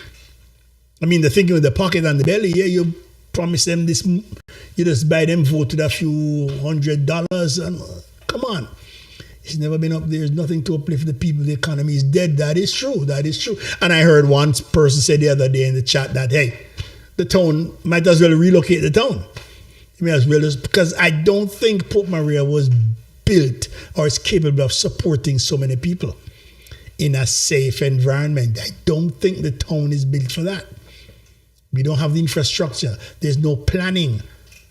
And a little rain fall again in the hills and we're going to be in the same position. People have the power, help us or get out. That's what they should be saying to the politicians. But all the politician does is just throw a few little dollars around and everybody run behind him again. So it's like Abdullah said, it's a dog chasing its tail. It just keeps going round and round and round. Where will it end? Nobody knows. But guys, for those who came on tonight, for those who really put comments in, I'm thankful for that. I was hoping somebody else would give me their number so I could call them so we could have a nice little discussion. Because basically I had 3 men we talked to. I'd love to have had spoken to a female. But don't be shy next time, guys. Hey, now we know that the phone system works. Boom, let's have it going. Let's have it going, man. But I really thank Mr. Crowder, the engineer, Nicholas Taylor. Remember, listen to this program, Speak Your Mind, on Monday night, 8:30 on Waves FM, and a resident of the town, Mr. Muhammad Abdullah. And he and I, we're going to link up again because I've been after him to come on to give us a perspective of the Islam religion because, hey, Jamaica is basically a Christian country. We all grew up Christian. The Islam came in years after, and we never really understood it. And the mom is saying Central St. Mary is considered a safe seat with the PNP win by at less than 500 votes. Okay. And Crowder, Jamaicans don't vote on issues, they vote on love of party. That mindset has stifled our nation's development. It's true. When you can hear somebody say, boy, me die-hearted PNP, me die-hearted Labour right. It's telling you that no matter what the party does, whether they do something wrong, they're still going to get your vote. Yeah, we have to change. We have to change. But I'll leave a politics thing for another night. Bev, you really want the town to relocate. Some training cannot ease the current. Well, long term, the town have to move. Everybody have to pack up and move somewhere. When it was a banana shipment area, I guess it must have been nice when ships came in, come around the island and come around Cabaret Island. Must have been nice when people moved the bananas down. You had boxing plants all over Bailey'sville, Frail, Albion Mountain, Quebec. All that must have been something fantastic to see. But those days are gone. Too many people, too many houses, too many cars. Port Maria, Bev, you may be right. Well, that's going to be an expensive thing. Maybe if the businesses move out first, the people will have to follow. But we don't know. We'll see. Like somebody said, hey, look at New Orleans. They have been getting flooding since the Native Americans. They haven't relocated. But we'll see. Look at what happens in the Netherlands. The Netherlands, they have all the money. Yes, Gene, I forgot that. Ships came to work, so I forgot that. And we see Mr. Adolph Green joining us. Thanks for coming in, Yodi. How are you doing, man? I hope you are getting through this wintry weather up where you are. That's why you need to come down to sunny Florida. But for all those who joined, thanks for coming on. There are a lot of people who won't put anything in the text because they can't text on the phone, their fingers too big and clumsy. That's not an excuse. Come on in. No, my phone is working. The phone system is working. Yes, I know for some people they would prefer a Zoom call. Yes, we'll have Zoom once in a while, but the Zoom, it's hard to control. Yes, Yodi, I'm trying to get in touch with them. What about Don? You're talking Don Creer. You're trying to get in touch with them, but some of them may be very busy. Some of them really may not want to come on and talk because they're afraid of the questions that will come to them. I know Don isn't afraid. Don or Richard Creer, I know he's not afraid. I just guess that he's busy. But I'm putting this out there to him. I know he's going to hear about this. Mr. Query, Mayor Query, if you hear and you're willing to talk, link me. Just let me know and We can talk, man. My email, garfieldwaller@yahoo, garfieldwaller@gmail, or just get in touch with Peony. Just tell Peony and I'll give you a call, and we can set up something where we come on and we talk about Port Maria. What's best for Port Maria? Doesn't have to be anything controversial or anything. We just sit down like two adults and we talk. What are you thinking about Port Maria? Hi, Gary said the contact number for those who just came in. Okay, let me see. It should be on the screen there. Yes, it's on the screen. Try calling in 407-479-8517. 407-479-8517. Okay, yeah, Gene, true. We could do that. Just here and I sit down and talk. You guys can text in your questions and I'll ask him. So he doesn't have to get into anything with any of the viewers. No quarreling, no argument. Just a straight question and answer. Question and answer. And honestly, Mayor Query, if there's any topic you don't want me to touch, you tell me before and we'll just push that to the side. Okay? Would love to. Yeah, I never want to bother Peony again tonight because I know what it could turn out into. Because that man is one passionate youth. No, man, we will hear Peony. I hear somebody here 370-9164, and that's Miss Sharon Simpson. Let me see if I can get Miss Simpson on the line. Sharon, what's area code? Is it Jamaica? Is it 876? Sharon, put in your area code because that number could be from anywhere. Sharon, is it the Jamaica number? Sharon? Madame Simpson, give me the area code. Is it Jamaica? By the way, wait now, Miss Simpson to tell us if it's Jamaica area code so I could dial her. And that would be great to have a lady on. We had 3 gentlemen and now it seems like we're gonna have a lady that I can talk to. So Sharon, is it a Jamaica area code? Okay, let me go with the Jamaica. Wow, she's calling in. Okay, I have a 647. Hello, good evening. Hello, good evening. Somebody 647-974. 647-975-8509. Hello. Somebody was just trying to call, but I'm not hearing them. Okay, let me try this again. 647-975, and that's 8509. Let's see who this would be.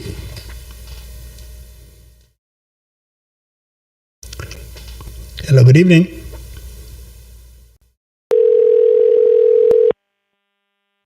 Yeah, Gary. Pow, man. Yes, yes, sir. What's up, man? Well, busy. We had a trucking demonstration down in Toronto. Yes, in we're Toronto, monitoring it right now. I heard about what's going on there. I heard about what's going on. Yeah, man. Okay. Yeah, man. But let me be quick about yeah, man. Mm-hmm. the geographical thing. Mm-hmm. If you notice, when we were young, they used to be dredging at the mouth of the river, the Outram River, where it meets the sea. There are competing forces there, which people don't realize. During the low tide, the river is stronger. The river has and during the high tide, the sea is stronger. Mm-hmm. So over time, you always have a build-up of silt there, where the sea pushes silt towards the river mouth, and during the heavy rainy season, silt goes down the Outram. Right. What is happening over the years? People are in that spot. There's a build-up on both sides. Right, the sea pushing towards the river, building up that side, and then the river is pushing down. Yep. Mm-hmm. If that area is not dredged, which usually happened when I was young as a boy, they used to dredge right behind the library. Right. Mm-hmm. Yeah, man. They used to be dredging there on a frequent basis, but I don't know if that's still happening. So over time, there'll be that build up right there, and then that is what helps to back up the water in the Outram from flowing out naturally. And all the other points, I get it, because I remember when the squatter community was being built behind primary school. Right, I remember the first one went up right behind the tennis court there. And everybody was wondering who gave them permission to build there. And from that, it spread all behind the school. Yeah, it was a banana walk. So there's no natural flow of the water. Yeah. Banana and guava. Banana and guava, yeah. So there's nowhere for the water to go. And people sit down and allow it to happen over the years. And that is what is happening, the backup of the water. Because it used to flow naturally from the Outram, going over to the part where the fire station is now. They're building, there's a pond there. Then from there, behind the school, behind housing scheme, all the way down to frontier, then out to the sea. But they can't flow again, you know? Right. So you would have that problem. I remember in the evenings coming from Clements Park and you take that shortcut for coming behind housing scheme. There was always a section where you have to jump from stone to stone. Right? Yeah, man. Right. But all of that is houses now. Nobody cares, you know? Everybody sits down and sees this is happening. And nobody says anything. It's when things gone bad now, and then this is what is happening. You know? Honestly, I don't think we're so bad yet. I don't think we have there's yet. More to come. There's more to come. Right, because what is happening also, you have people are building on the hills now. And once you build on the hills, you get rid of the trees. And once you get rid of the trees, there's nothing to hold the water, no root to hold the water. So you have the problem down the bottom and you have the problem at the top. You always have the problem, man. There needs to be somebody who can put their foot down. And it doesn't matter which party it is. They need to put their foot down and love the community and do something about it. I remember when I was small, Mr. Martin set up the Gabon baskets. People should build on the foundation that he laid, but everybody just hands off and sit back. You know? Oh boy. But let me tell you something. Like that. If this thing ever happened one night, oh man, we're gonna have hell to pay. I didn't want to think about it. We're gonna have hell to pay. I didn't want to think about it. And I don't think any of the citizens really think about that. That is it. Because you say most of them are younger people. They don't know, like we the older people knew where the river used to run, what used to happen. You remember when you used to be, I'm guessing, and throw a stone across the road? Right, I remember right front the guest made that curve. Right, beside the guest, yes. Look at the fish. Right, the heavy shop is on 4 squares, is right. That was river. Until they dumped up going and pushed the river back. Right. Till they built Crane Park. That was our Crane Park. Oh, God. You know? But, you know, we just need to care. Somebody needs to care. Somebody has to have the balls as leadership to do something about it. That's it. It's not about popularity. It's about caring for the people. And you see, people don't realize now, Fort Myers is a gem. And it needs to be restored as a gem. The Padgett Beach, Mr. Peeny doing some work around it is very good, but he needs to. And people have to realize that we have something naturally that we should make. Not only Penny need help, I hear no matter what work the man do, people go there and mess it up. Oh, Jesus. I'm dying to talk to him again because I'm hearing that people go there and mess up the whole thing, man. Mess up the whole thing, you know. But, without vision, my man said without vision, people perish. Yes. We'll see what happens because, like you said, it's a gem. Right, right. Port Antonio, not to be. Oh, come on, Jesus! Man. You wait till somebody from overseas come and really love that beach. You might not be able to go there. You might have to pay to go there. Oh, we have somebody already. I may be talking to her real soon too. All right, I'll be talking to her real soon too. Yeah, man. But the dredging at the mouth of the river needs to be constantly done, like what the older guys used to do. It used to be dredged every year or every other year. Yeah, it has to be done often. Right, it used to be done. But because people don't know that. This flood now, the amount of silt that's gonna be there, right? As soon as the water resides, you know. Right. As it recedes, it just do something about it. Right. Oh, we had a flood 3 years ago. I bet you nobody did anything about it. The flood 3 years ago. Listen, man. I think with most of the people, as soon as them clothes dry, them forget everything. 9-day wonder. As soon as they close dry, they forget everything, man. Yeah, man. But blessings to everybody and love to all. Thanks for calling in, brother. All right. All right. All the best. Cool. Bye-bye. And we're still waiting on Sharon. Sharon, come on, and then we can call it a night. Sharon Simpson, come on. Give me that number. I want to know if it's a Jamaica era code or what. That was Mr. Powell from Canada. And right now in Canada, they're going through this trucker strike. Where I think, which town is it? It's Ottawa? It's in Ottawa, where they have all these thousands of truckers protesting this vaccine thing. But up there must be real cold. And for all my friends further north or wherever you are going through this freezing time, yes, Gene, mentally enslaved. People don't want any better. They don't know any better. Not know any better. I don't think they want any better. And they're looking at some leaders who are not leaders. But unless anybody else wants to call in, let's call it a night. So thanks for everybody who logged on, all those who listened in silence, watched in silence, and didn't want to post anything. Please, next time, join in, post, put something in the comments. For newcomers like Dolph, glad to have you on tonight, man. Please, try and make it okay. Miss Sharon said it's an 876 number. Let me see if I can get her before we call it quits. 6. I hope I get the right number. 9164.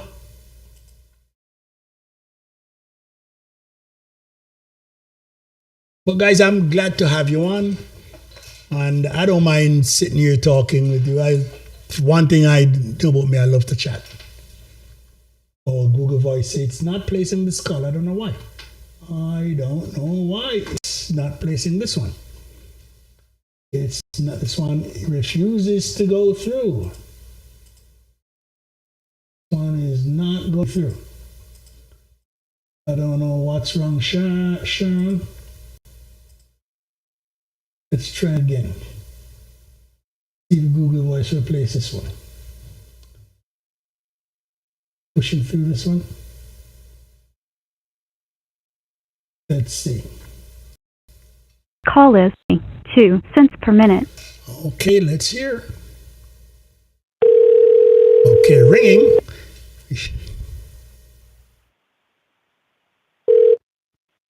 Hello? Hello, is this Miss Simpson? Yes. Yes, Garfield Waller, rock the mic. How are you, ma'am? I am good, Mr. Waller. It's Chuni. Don't wait up for Chuni. We're talking about Sharon Simpson. Chuni, were you in the flood? Yes, I'm not in flood. I'm living now. You're the football park in Paji. Yeah. I'm living up in that scheme now, that new scheme that they built. That's where I'm living up the hill. Okay, so it didn't really bother you that much? It didn't bother me that much, but okay. Mr. Waller, I was there. I see everything. You see everything, okay. I mean, if I didn't go down the hill to buy a gas, I wouldn't know that down there was flooding because I'm on the hill. I don't know what's going on down there. So the rain was falling, so the gas finished. So I said to my son, Sanjay, let us go get a gas because we can't in the rain and there is no gas to cook food. So let's go. So we went out there in the rain. And I went down the hill. I don't know if you remember this place they call Mona beside the football park. Yeah, man. Mm-hmm. Yep. Right. So we went over there to buy the gas. So when I went over there, the man wasn't there to give me the gas. So I said, Sanjay, let me wait. But while we wait, we see some people running from Mona going up to the crossroad where Miss Annie's shop is, where the Curb Church is. Right. Uh-huh. That's where I saw people running to. So I said, where the people in my run go? So Miss never paid no mind because we not see no water yet. The rain just a fall. So by me going on Mona and come back out now because I didn't. So I said to Sanjay, put on the gas, Sanjay, and then we could go see where them are run boat. You see, by me, put on the cylinder and go back out on the road, Mr. Waller, the water catch me on my knee. When me never see that come up on Miss Annie. And then me said to my son, say, Sanjay, run, go back for the cylinder, I go wash away. Oh my God. And by my son, go back for the cylinder and come back. Because while I water catch me, pass me, I go up to my waist, go cross back the road, we come up the hill. So it was that fast? And we stand up there. Yeah, it moved so fast. Mr. Walla, flood come time, but me never see that one here. That one here, me never see it before. Mr. Walla, you see by me and my son go back over the road to the hillside. The water, everything you just see, you see barrel, you see fridge, you see washing machine, you see igloo, just a party, just a party. Sorry for laughing, but do we? Mr. Walla, you see over the park. Oh my God! But me, I got tell you about 10 minutes. The football field lay down with water. You reach the goal post up at the top of the goal post. I will never see that yet. Yes, that never happened. My gosh. It passed park now and gone up to, like you go up to Quebec. The water and meat from park and Quebec come in. So the water and meat.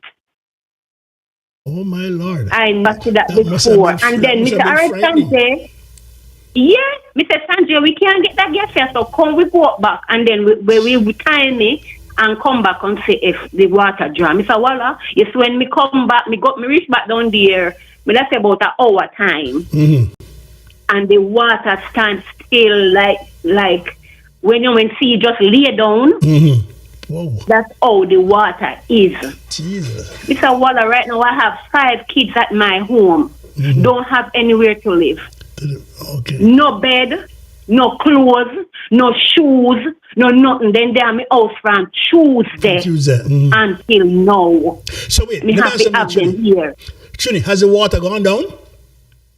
Yes, it gone down, but it left a lot of muck. You're going to Port Marathon now, you have it, all the mask can't stand the stinkness. Not even the mask can keep the stinkness down. Everywhere stink. Oh my God. I never see this before. Me never see this. And people are saying it's the drain. Me not say the drain not have a part to do with it. But this is not our rain. This come from country. This a country rain. This is not pure rain. This is not pure flood. We get rain, you know, Mr. Walla. Don't get me wrong. But this flood, Wow. Like Nicholas said. I don't know if you remember one Saturday.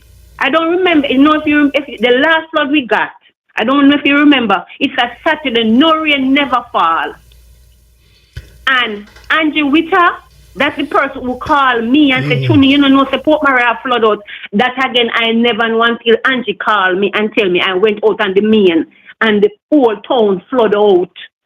Wow. But it never like this, Mr. Walla. Never like this. It's going to get worse. So let me ask you, Chuni, what do most of the people say? What do most of the people think? What do they think they have to do? Some of them say they're going to relocate because you have a lady, she lives, me I tell you where she living. She's living, you know where the street is like you come in Seaside, but you turn off before you reach the courthouse. The road that you turn off, they come back the middle street then. She's living right beside a drain.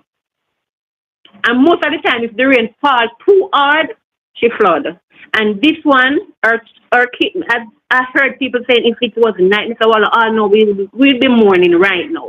Because we couldn't find a lot of bodies. Yeah, if this happening in the night, there's problems. If this happened in a night, we all know we're not find bodies. I'm telling you. And she said, Chuni, I don't know how me come out with my kids. Them right now, she said her daughter is so traumatized. It's like she has to shake her every minute for she cock. There's a lady, she said every night she shut her eye. She has to beat her husband because she keep on seeing the water coming. Listen, I see the thing on Facebook and WhatsApp, and honestly, it really shocked me. I thought looking at some other countries, so I couldn't believe. You see, in an arcade, Mr. Walla, when me never remember, and Mr. Walla every shop in an arcade. Gone. Flood. I mean flood. And then a flat. Arcade shop, most of them, they have steps to go up. They have verandas and they're selling. So they have steps. And Mr. Walla, I'm telling you, it's never seen nothing like this yet. I know people still cannot stop washing. Today, me pass going to the town, and the same girl that I'm telling you about, with her kids are traumatized. She just a cry. She just a cry. Mr. Walla, there's nothing left in our house. Nothing. So you guys lost electricity and stuff? Huh? Did you guys lose electricity? I lost electricity from Tuesday, and I never get it back till yesterday. What about water supply? What about water? The water dirty. The water, okay. The water is dirty. Wow. That is tough. Chili. It don't take a while. It'll take a good while for us to come back.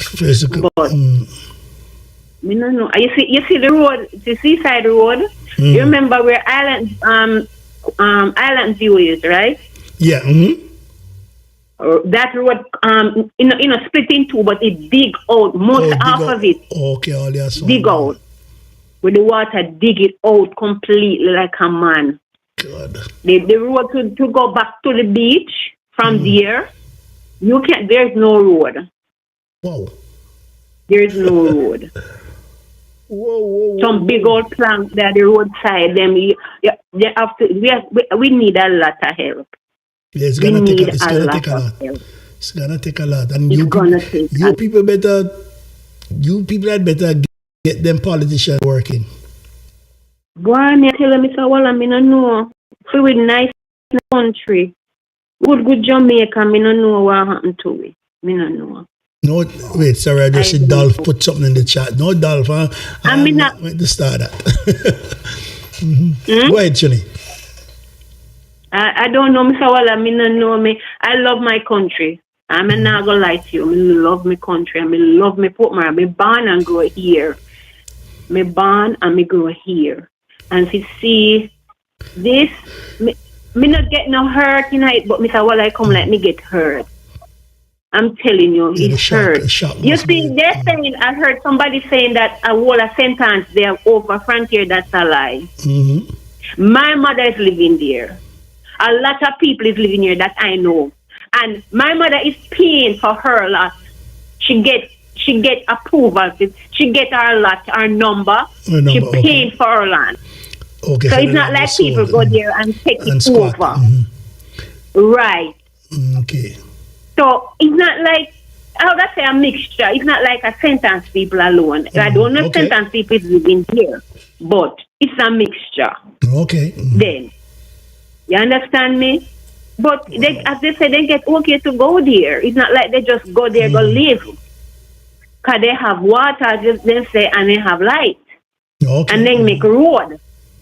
And you just say, because they say it's phase 1. Where we live in is phase 2, frontier phase 2. Where they're living is frontier phase 1. Phase 1. Right. Okay. And right now they're doing better than us because they have running water in their pipe. We don't have running water up here. Okay. We have to buy water. We have to have tanks and buy water. And buy the water. Yeah. But it's a lot. It's like a little scheme where you have to pay for your lot.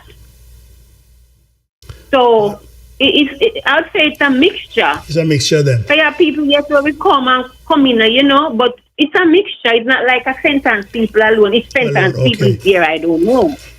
Oh boy, Trini, thanks for the information. And me not go blame all on the politicians. I'm not. Mr. Walla, me a big old PNP. Me not blame all the politicians. Me not blame me upon the PNP and Labour, right? Sometimes too we have to take responsibility. We have to clean, we drain. We know say we not to throw this in there, we not to do this, we not to do that. That is true, sweetheart. Yeah. That is true. But some people just not care. Understand me? They just don't care. And I'm telling you, my heart goes out for them. My heart pain me to see what's going on, Mr. Walla, when we walk and see. Because I know people still not have nowhere to sleep. Wow. People still not have no food and gas. Because the girls them that I have here, their parents, they in our house, the clean machine, the fridge, nothing at all can I use. The bed, when they started to start fixing up, try to fix back their place yesterday. And when she goes now the house to fix it, and the mattress, I said, well, I come like I was around. And then it stink. Pretty Mr. Walla. Going to take a long time for it, chilling. Seem like we lost her there.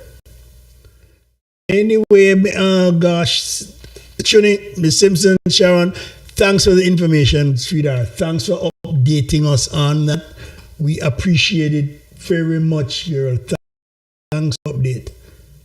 You know, it was that bad. Honestly, we had no idea it was that bad. But it sounds terrible. People must be in shock. Anyway, guys, we've been on for 2 hours. Okay, Bev, we're gonna get into that. And Jean is asking, can the people form a group and do something? Let's hope they do. And we wish them all the best. Honest to God, we wish them all the best. Nobody should have to go through this. Whether they could have, I don't know what to say, but we hope they can get back to normalcy as soon as possible. So, ladies and gentlemen, for all who logged in, all who are listening in silence, all those who made comments, thanks for being on. And it's Garfield Wall wishing you a very safe night. And like I said, to all